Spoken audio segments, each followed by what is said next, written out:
really it's that belief of coaching the swimmer, not the stroke. So that idea that, it's about finding the right stroke for you. And also for me, it's about the conditions of where are you swimming.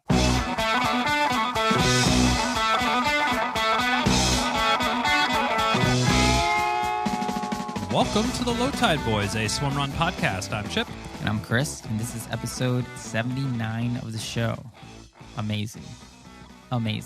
This week's show is all about swimming. We're super lucky to be able to chat with Gemma Hollis of PushGlideKick.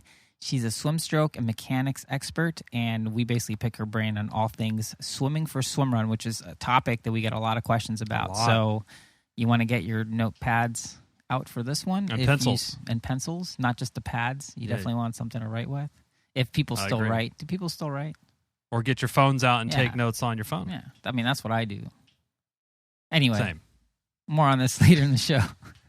It's going to be a long one, people. Strap in, everybody. We're going on our notepad material next. Now for training updates. So we're stuffing as much hay into the barn as we could possibly fit in the next few weeks in our last training block for Ödyssey Casco Bay. Yes. We're so excited. And of course, a friendly reminder, if you would like to join us on the start line of Ödyssey Casco Bay, use code LOWTIDE15 and you'll save 15% off your registration to any Ödyssey Swimrun event in 2021. So we have some long swim runs. We had a double pool session today where we're logging over 5K in there, which we haven't done for quite some time in the pool. Yeah. Longest runs on deck and a little bit of course simulation as well. Yeah, so we're looking forward to all that. Hashtag LFG. Now on to this week's shoutouts. All right, so we haven't done this in a while, but this week we're shouting out the entire country of Switzerland. Ooh. In the past few weeks, they've cracked the top 10, and that's in terms of downloads by country, which is a metric that we get from our podcast service people. And we're just super stoked on that. I think it's also fitting to shout them out since Uttala Engadin is happening this weekend, and that race is 100% on our bucket list. 100%. 100%. If not at the top. Wow. Maybe second. I would probably say something like Uttala, like at the, mecca of swimrun. We just have the list. I haven't even thought to organize it properly. Yeah. We'll have to do a sorting. Yeah. We should actually do that. We should put our list out. Be like, hey, this is our the official Löw Tide Böyz bucket list. Okay? Look for that in the coming weeks. Throw that on the to-do list. We'll put that on the to-do list. Now for this week's Feats of Endurance. This week's winner is Oskar Boberg, who participated in the Slottsrundan Swimrun. Nice job. And he raced the 29K long course over the weekend. We checked out the race after seeing his post on Strava, and it didn't look easy. Way to be, Oskar. Way to be. Now, if you need some inspiration for training in your life, then just head on over to the Löw Tide Böyz Strava Club. On Strava, search Löw Tide Böyz, and you can connect with your fellow swimrunners as they race and train all over the world. Dish out some kudos, receive some kudos. Yeah. See what other people are doing to train for swimrun, or just getting out and having fun. Anywho, on to This Week in Swimrun, powered by RaceID.com.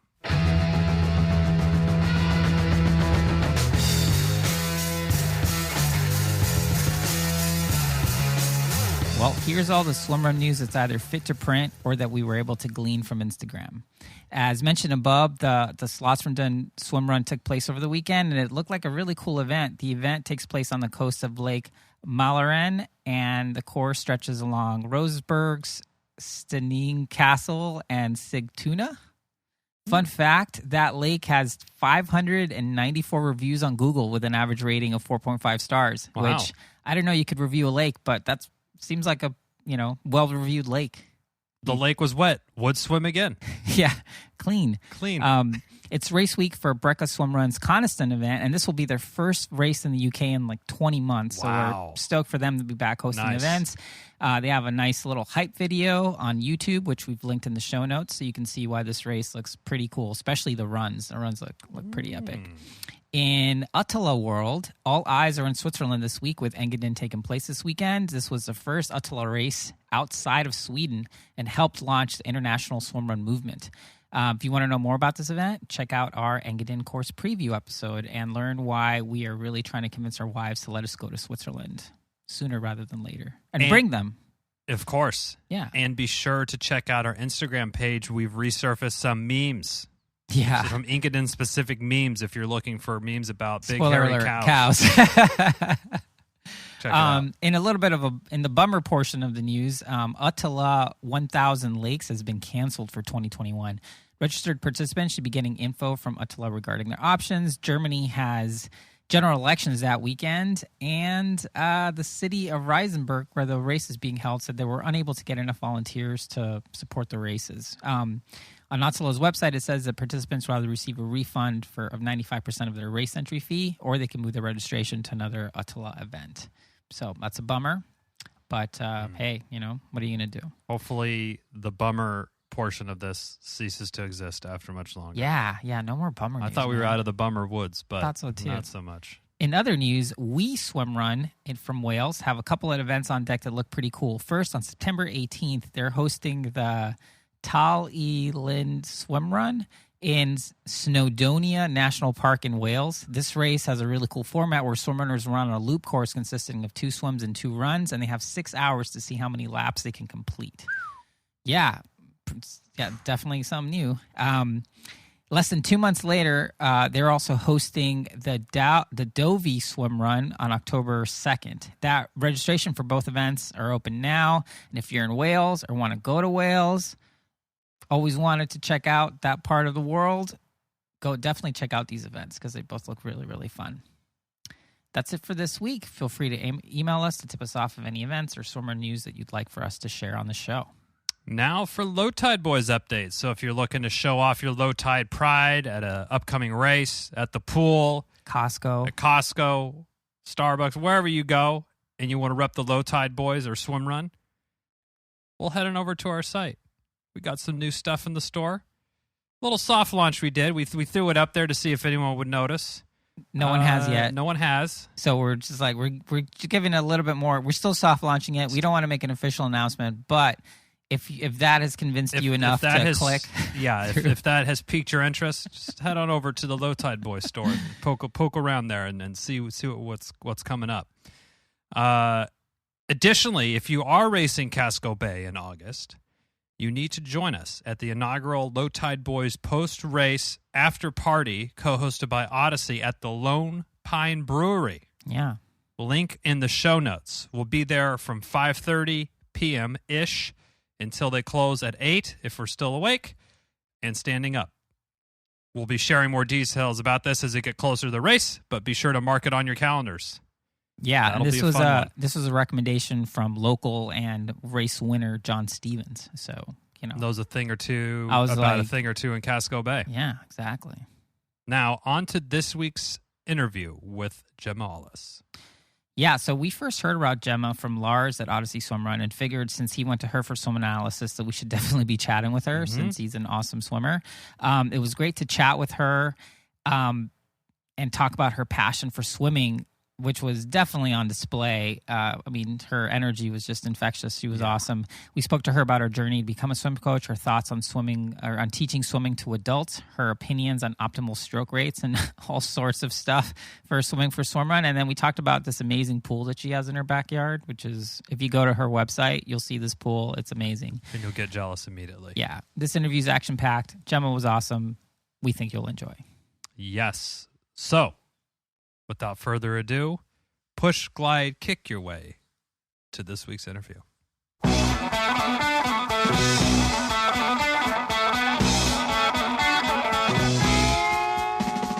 All right, so with us today we have Gemma Hollis. She's a uber experienced swim coach, owner of PushGlideKick.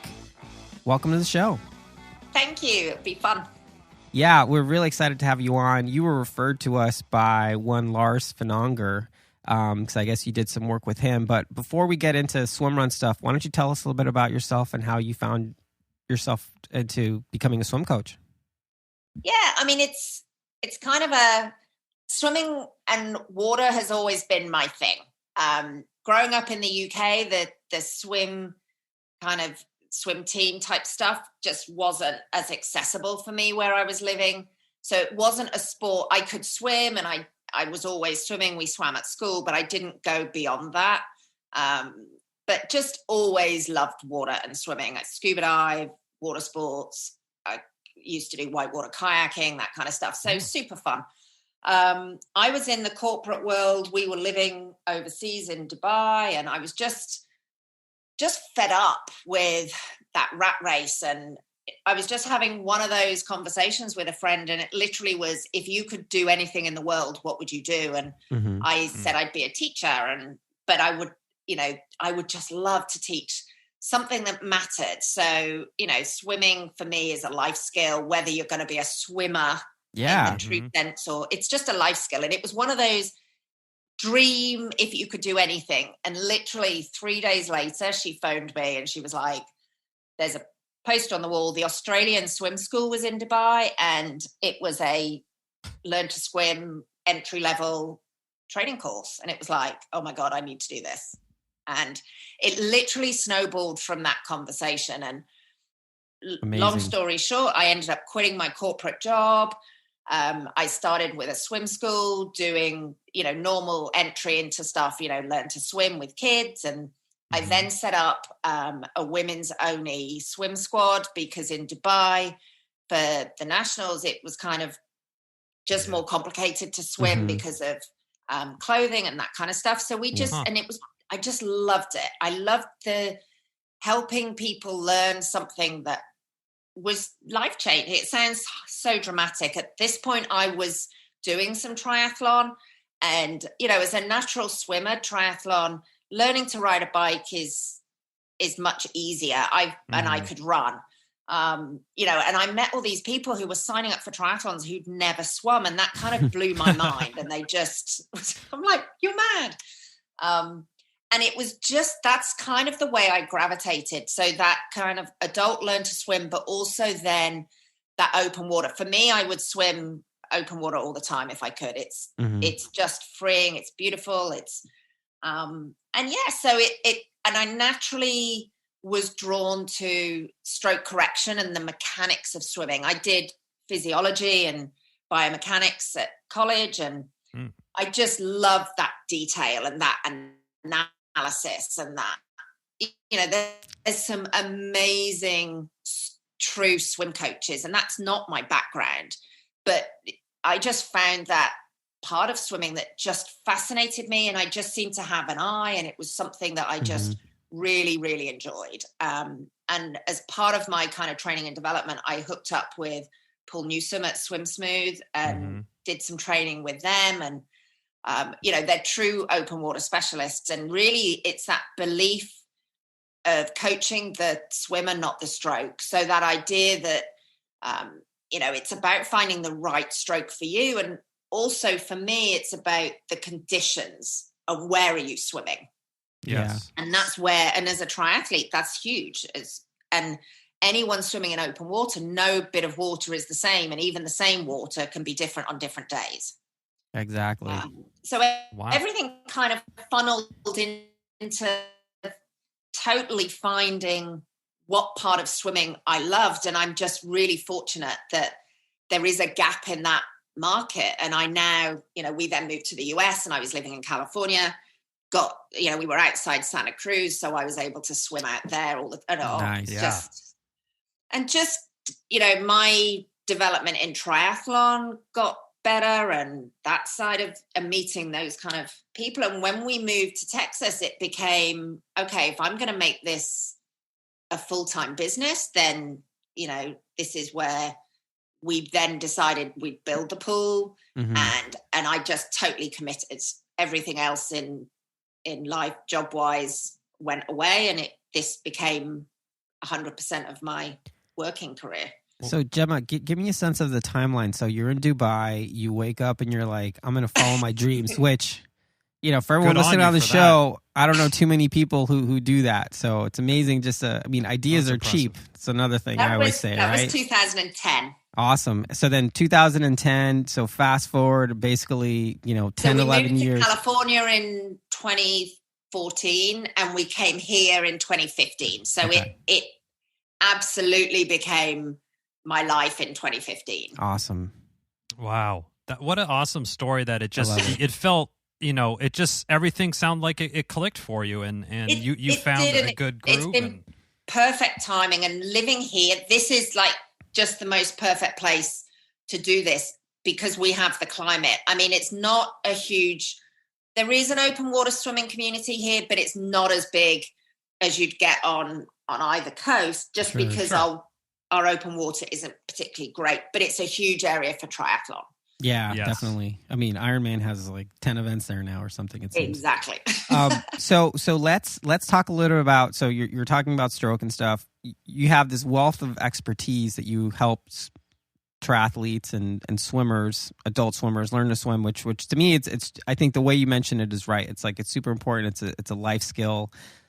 Chipper and I are young dads, so we're right in the middle of having our kids have those life skills. Oh yeah, there you go. So it's super important, but to me that's like only one side of it. The other side is this hyper technical stroke analysis, and SWOT and all these, or whatever these acronyms are. What part of that do you find so interesting that made you gravitate towards that side of sort of the data side of things? I think it's just, I work with some of these club swimmers here, and they're putting in vast amounts of yardage, and there's so much of that you'll outswim poor technique. And for me, it's that if you really so much, both of the kids, I meet adults that are learning through YouTube, or I meet kids that are going to a swim squad and they don't know why they're doing something. And I think my corporate life, I was in management development training and sales training. And one of the big things for me was, if you don't know why you're doing something, you miss out on that opportunity. And I think learning about the swim stroke and what you're trying to do, the basic physics of, in order to move forward, you have to push water back, and that then leads into why the catch is so important and why we don't want to push down. But that's where we get all the pressure. And that's the biggest thing I see with people. It's like people don't make that connection with, I've got to push back to move forward. So they constantly keep doing the same thing because it's what they think they should be doing. And then the use of video is that next step where, wow, now I can see what I'm doing. It doesn't feel like that, but the camera doesn't lie. And it accelerates the learning process. It's you've got to, even the kids and adults are no different, in the sense of, if you don't know why you're doing something, you're just trying to do the same thing and expecting something different to magically happen. Yeah, and the approach and the amount of details, it's like how NFL and NBA teams are analyzing the last play that happened, and they're looking at it and what was this? And I consider myself kind of a visual learner, and I definitely need lots of help and love on the stroke situation, but I'll watch a video or I'll watch a swim smooth thing or whoever, and I'm like, okay, put your hand in here, then do that. I'm like, well, that's what it feels like in my head. That's what I'm doing.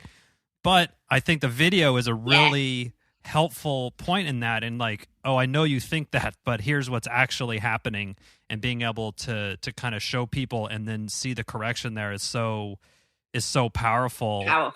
I think as well, people love, it's human nature. We love to overcomplicate things, right? Because that makes us sound. That's our favorite thing. It makes us sound important if you've got the knowledge, and it allows you to. And for me, swimming has become, with all of this, so overcomplicated.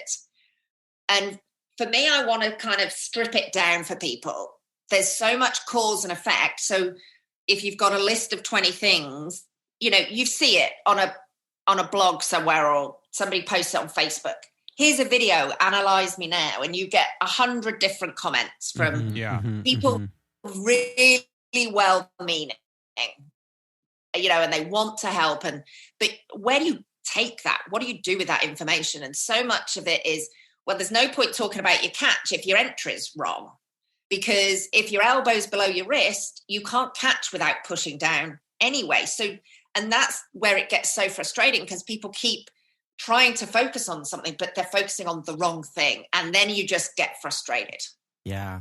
So for me, I try and work on that process flow and start as early as possible. And then you get the natural positive reaction.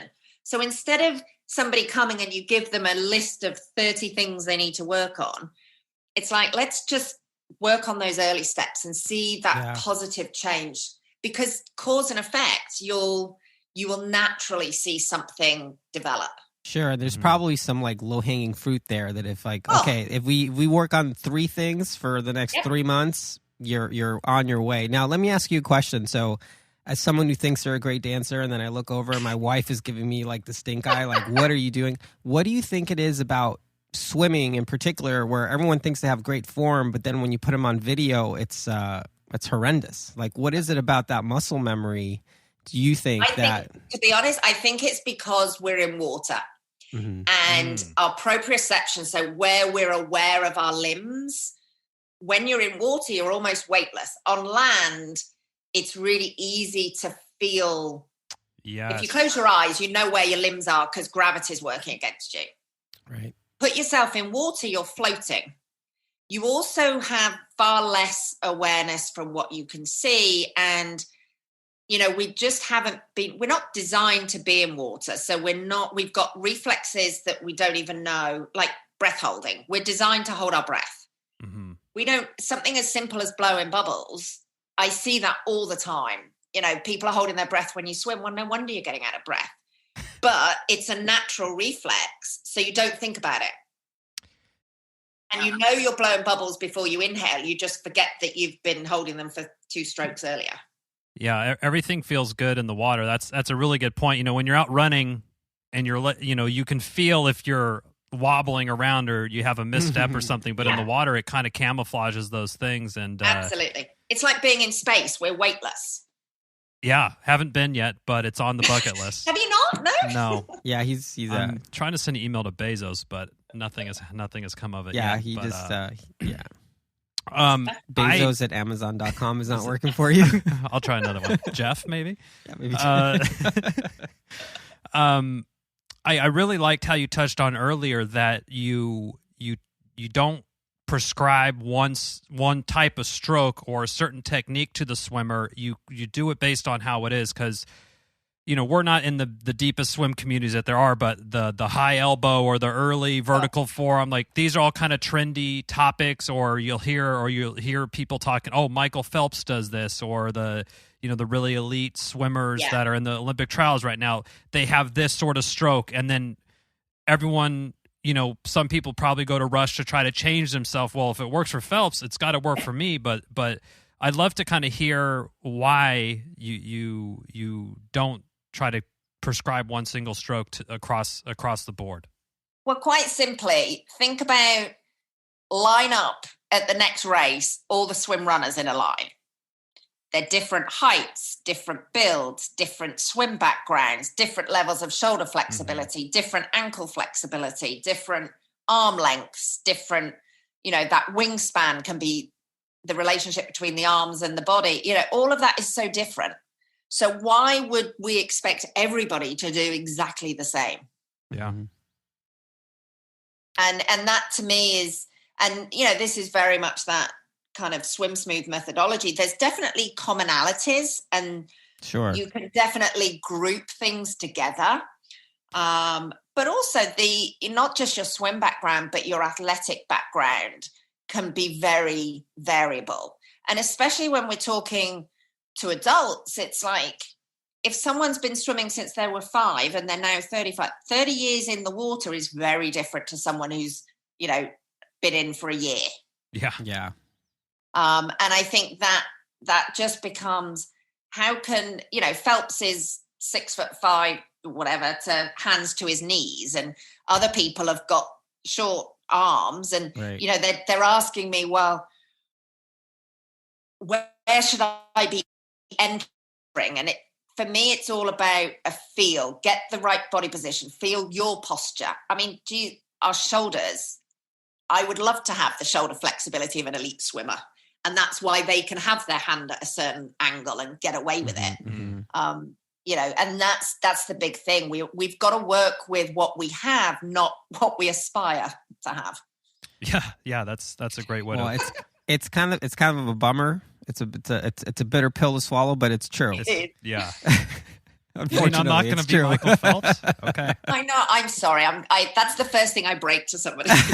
And I have swimmers. So I have a squad group as well, and I have swimmers. It's like, I've been doing this for 2 years, and I still not really seeing much of a difference. It's like, yeah, but you swim, 8,000 yards a week. A club swimmer is doing that a day, and you learned to swim 3 years ago at the age of 54, not at 5 there is also that there are limits of, we've got to make the most of what we have. And, you just got to keep working at it. But it's the same in any sport. If it was just about how much input you did, we'd all be Olympians or not. But there is also a genetic component. Totally. I love that. Yeah. Chris and I, we decided, since we do identify as swim runners now, we better after doing the show for, we're getting close to like 100 episodes or something. But anyway, we're like, we've been both feet in the deep end on swimming since pretty much November, several times a week. And Chris and I are talking now, that's 7-8 months of pretty consistent swimming. And I'm like, I think I'm starting to feel like I'm a swimmer now. Like, it just feels a certain way. I feel like we're getting kind of hang of it. And I feel like, especially, Chris and I both did triathlon, from your sprints to your Ironman distances. Yeah. And that was, swimming was always the one that you sort of always would, if you needed to skip a workout or was one need to sleep in, the swim was always the one that landed on the cutting room floor sort of thing. Yeah. But we're finding a lot of success just in consistency. And I'm an adult onset swimmer. I've been since probably like my mid-20s, so 8 years or something. But I think consistency is something that I wish I would have layered on a lot earlier. Is that sort of a good place to kind of start for someone that's really trying to turn their swimming around? Absolutely. And the thing for me, everybody, unless somebody comes from a swim background, what you described, it's like, I swim twice a week. Yeah, you need to do more than that. And it's kind of like, you need to add that third. But I think also you're right. It's, for so many people, it's like, I think because the proportion of time, other than the Olympic distance, that the swim takes out of your day is so small, everyone's kind of like, well, I'll just start once I get out of the water. And the thing I say to people is like, don't think of yourself as a swimmer. Don't separate everything, because what's amazing is if you do swim more, how much that translates, that swim fitness aerobically translates really well, especially to running, versus it working the other way. Yeah, plus all the cortisol you don't get pumping through your system by being stressed out about the swim, which totally can throw you off for the rest of your race if you're, 100%. Oh, yeah. And, if you swim better, even if you're, there's a speed versus an efficiency thing with swimming. The difference between a good and a bad swim is really a few minutes. It's not vastly different. Well, if you finish that swim feeling better, having swum way more efficiently, you get out, you run through transition versus getting out and wobbling and stumbling up. Mm-hmm. You hit the ground running, you feel so much more positive. That has a huge impact. You get on your bike, you're up to your bike power is so much more positive. You're not rewriting or rerunning that swim and getting all fed up and depressed and Yep. It's the impact it has on the rest of the day. And I think that's the thing as triathletes. And then coming across into swim run is a real learning point. It's like you're swim runners. You're not swimming and running. It's a sport in its entirety. And you could be the best runner and it's the strategy between the two. And, you have to view your training as the entirety. Yeah, and it all has a knock-on effect to everything else. Yeah, I can speak from personal experience. I did an Ironman where I was pretty injured And I had a great swim, and that just gave me delusions of grandeur for the rest of the day. There you go. So it definitely buoyed me up. But yeah, let's nice. talk. Yeah, thank you.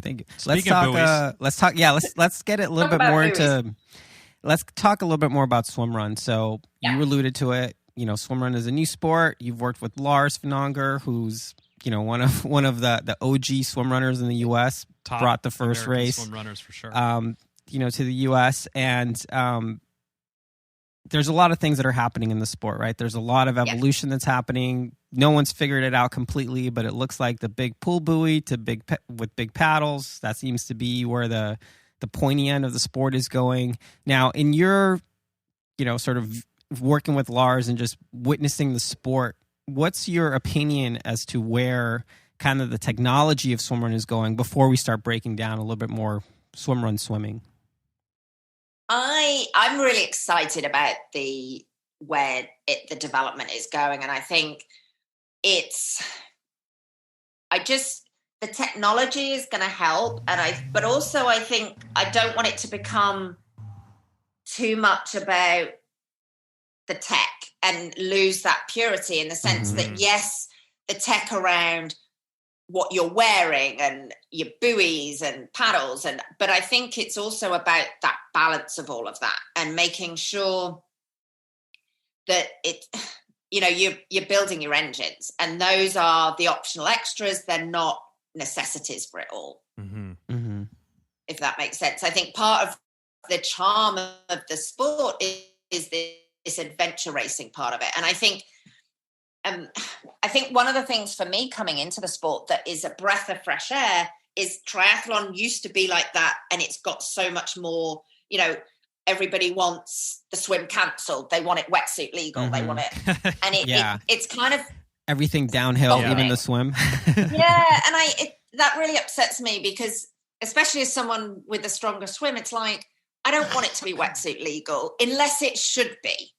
But, we're getting to the point where you hear people talk about races and it's like, well, they take the temperature from the bottom of under a rock. So it's definitely legal. And then everybody overheats. So let's keep it pure. And that's, I think, about where we put races on and making sure, people appreciate the sport, and let's make it, the swims have different races. So, Austin, for example, I can talk about that because that's the only one I've done. But from a swimming perspective, that body of water was very different to the Boston one that a couple of years ago where it was super toppy. And I think that becomes part of it. You pick your race, you think about the conditions. What are you training in? How are you?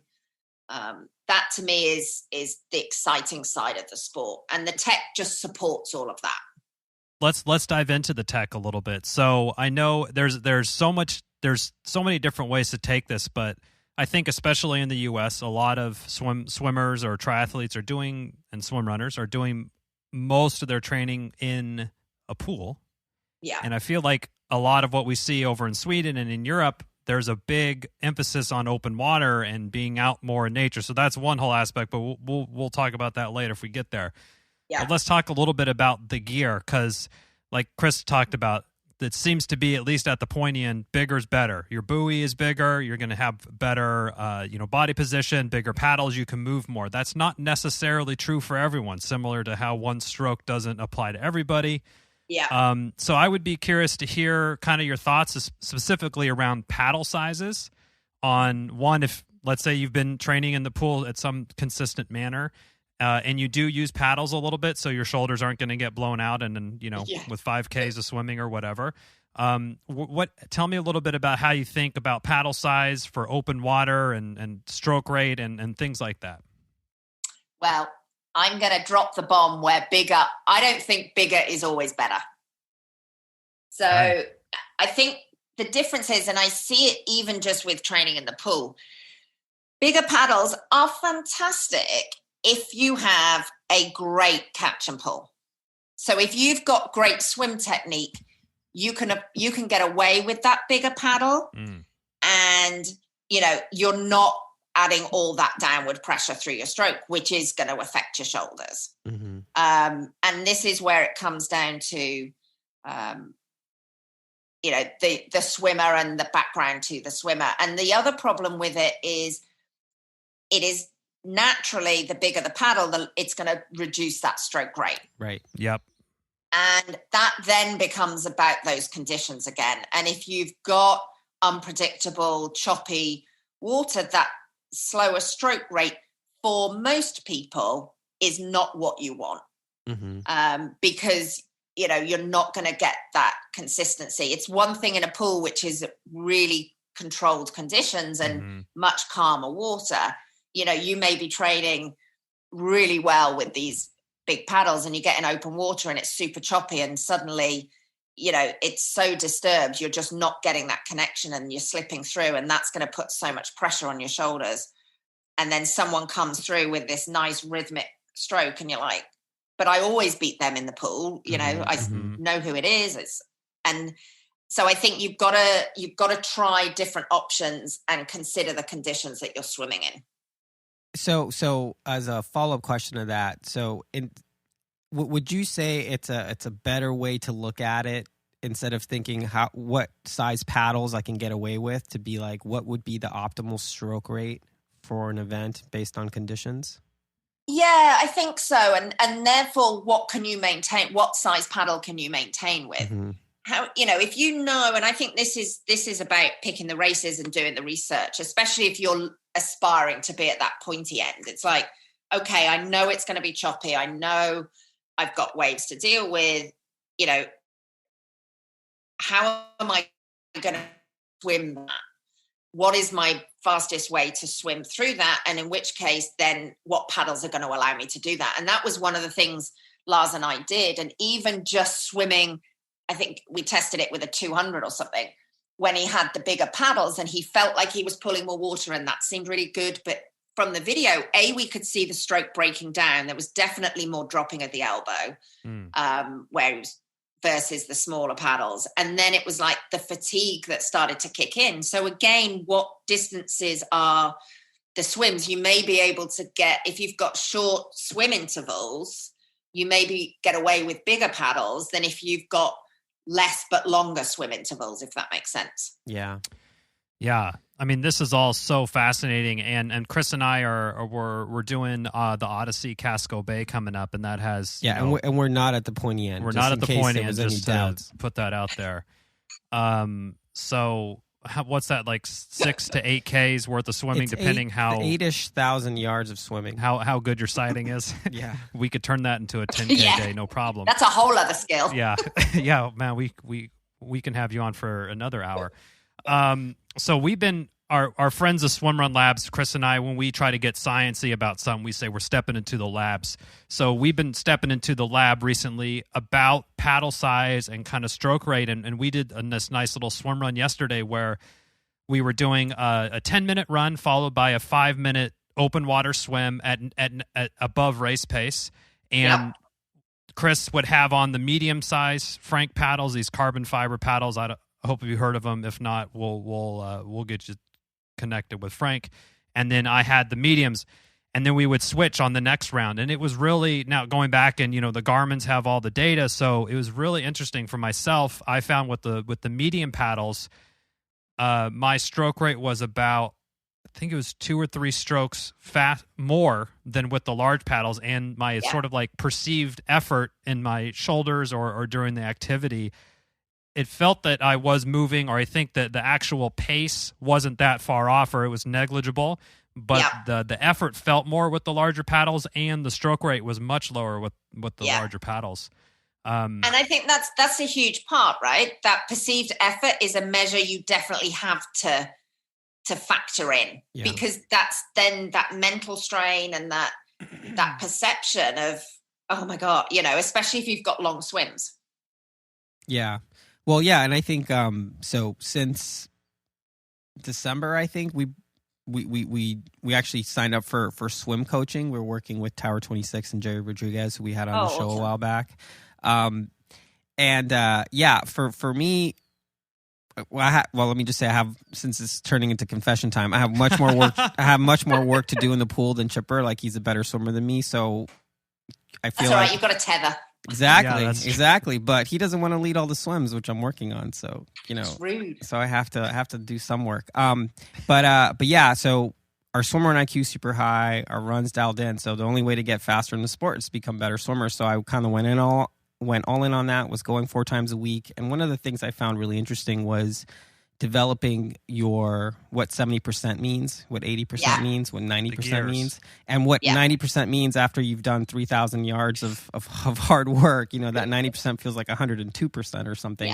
Yeah. But that sense of perceived effort, I think it's really interesting and helpful for Swimrun, because it could be a thing where Chipper and I are going into, let's say there's a long leg coming up and we're like, hey, let's try to hold this at 80%. And we know what that means. Do you think that even makes sense? And B, when you're throwing in paddles into the mix, would you adjust that perceived effort one way or another? I think your perceived effort is that with whatever you've got going on, in my mind. So I think if you've got the paddles, I absolutely think you'll be moving through the water faster, but that perceived effort, is then directly related to the energy that you're expending. And so 70% without your paddles versus 70% with, whilst the timing will be faster, the impact on your energy systems in your body should be about the same, because that heart rate's going to be the same. Gotcha. Should be, if you're dialed into that. But I love this whole thing about perceived effort and understanding that relationship exactly what you say, as it changes through the race. Mm-hmm. And that way you can, if you start to notice, if you're getting into that data and reviewing afterwards, it's like, okay, we started at 70% and we stayed at 70%, but look at how it impacted through the race. Then maybe in the future, your strategy is let's start at 60 and maybe grow. And actually so whilst the perceived effort is lower at the beginning, you'll always swim better because you're not so fatigued, but it will delay the drop off. Because I think one of the things with swimming is once you start to drop the pace, it tends to drop pretty dramatically for the same perceived effort. Right. And it never comes back. And that then becomes part of that. Okay, so what perceived effort are we starting at, and how does that change? So that's another experiment you can juggle with. Yeah. I mean, and I guess there's even the other variable. If you're, for most of these races, you're doing it with a partner. So you're dealing with your effort, their effort, and hopefully that's in some way simpatico so that you can have a successful race. Yeah. And just that having that knowledge of, okay, if Chipper's 70% if you're 70%, Chris, is then Chipper's 60, then that can help you with this whole debate about who's leading which swim. And it's kind of like, if that then cross balances in the run, do you then are there logically situations where you should lead the swim because of the knock on further down the line? Yeah.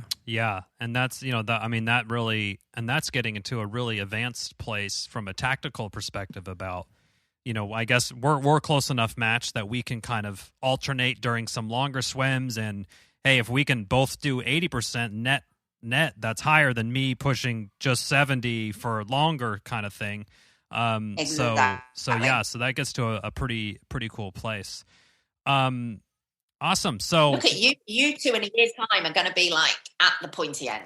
No, okay. I don't think so. Well, maybe if Chipper dumps me for someone his age, I think would be what's required here. Not that he's going to dump me because we have this show, so now he's kind of like married. That would be the most awkward. That'd be an awkward. Like, hey, buddy. Hey. See you on Monday to record. Yeah. Okay. So can we ask you about the pool that you have in your backyard? Yeah. So we're gonna post a picture of this on the show notes so people can see it. It's on the front page of the website. It's on your website. PushGlideKick.com. In fact, just go there and check it out, people. But this pool is amazing. So did you build this pool? Did it come with the house? Like, let's hear the whole story. So when we moved over from California and kind of I then sat down and had that whole, what would I do if I had the dream thing? And it was kind of like, okay, realistically, if I want to make this my business, I can get pool space for a squad situation, which, funnily, it wasn't on my radar, but it became a necessity in a funny kind of way.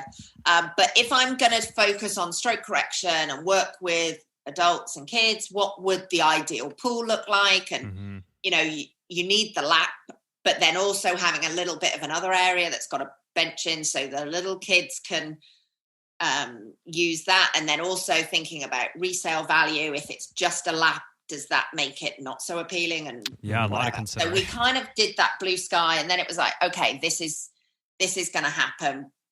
We know the area. My best friend has lived here for years, so we were coming somewhere we knew, which helped. So literally to the realtor, it was like, this has to fit in my backyard. Find me the smallest house with the plot of land that will fit that. I love it. That's awesome. And that was it. I would walk straight through the house. The house was it, but it had to fit. And we didn't need a mansion. So it's like, I want the smallest house on the biggest plot. Well, the smallest house in Texas on the biggest block is probably still pretty big, though. Yeah, that's a huge California compared to California. Sure. It was yes. And that's the thing. It would when we were in California, we were living in an apartment that had a 17-yard pool, so I could it had a huge hot tub. So I was teaching kids, but there was no way with that size I could do anything with adults. And then I realized you can't get pool space unless you've lived in a town forever and it's who you know. And so suddenly this dream, even just getting a lane to do anything. And I think for adults, you're very vulnerable with swimming, both physically, because you've got no clothes on, well, small amount. And then, you know, if you're learning to swim and you're in a big pool with other people, everybody looks and sort of what's going on. Oh, yeah. And to me, it just felt like it was too vulnerable. It needed to be done in a one-on-one private environment to get the most for people. I love that take because, I mean, like we talked about earlier in the show, swimming is this kind of fundamental thing that everybody assumes, oh yeah, most people know how to swim. Kind of like riding a bike. Like if you meet an adult that doesn't know how to ride a bike, they're not telling you that. Yeah, you're like, oh, that's interesting. So if you're an adult, you know, if you're in your 20s or 30s or whatever, it doesn't matter how old you are, but you're going to the pool and you're like, I need to learn how to swim. You know, it is kind of a thing, and you have that's awesome. That totally strips away any like judgment or anything. It's totally a comfortable situation. I love that. I mean, I've literally worked with people who can't put their face in and blow bubbles. And, you know, if we were in that environment, they wouldn't have lasted. And since then, he's gone on and he's now swum 2.5 miles and he's built his own lap pool. You know, but he wouldn't have done, if we'd been in a public space, no way he would have done that. Yeah. Yeah. That's so awesome. So you kind of specialize in video analysis, as well as you're a certified Swim Smooth coach, which has a lot of great resources on their side as well. Yeah. I feel like people don't need a huge complex camera system or a GoPro to get a video to you. Talk a little bit about... No, not at all. Literally, it's like the best angles, as long as you've got something waterproof. And, you know, iPhones are even better sometimes now than the GoPro situation. But I use here a GoPro Hero 5, so nothing super technical. Yeah. For me, it's about getting enough footage that you can see something.